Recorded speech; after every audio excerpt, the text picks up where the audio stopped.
Welcome to our fifth episode of the Catholic Social Teaching Series with Rachel Baca, our Catholic campaign for Human Development Intern from the Archdiocese of Santa Fe Office of Social Justice and Respect Life.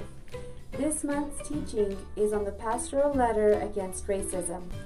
Be sure to check out our monthly issues of People of God, PMD Express, and Mi Casa es Su Casa to learn more. Racism.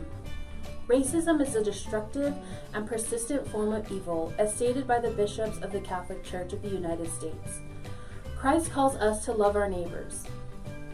And at times, we fail to acknowledge the human dignity of the people wounded by racist slurs, terms, gestures, abuse, or any act of discrimination against one's ethnicity or race.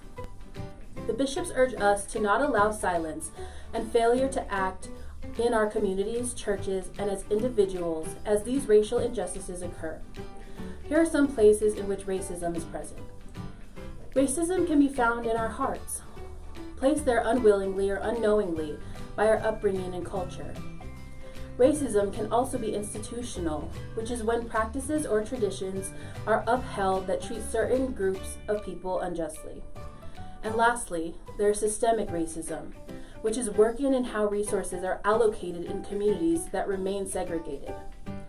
I could go on for the instances of discrimination, prejudice, and racism, sadly, are too many. So what can we do? We can open our hearts and ears and listen to the pleas of our brothers and sisters struggling in a world that has bullied and disrespected them. We must promote justice and use empathy in our words and actions. We must walk humbly with God, and with each step, there will be change, love, and care for our fellow humans. The U.S. bishops have provided educational and parish resources for reflection on racism.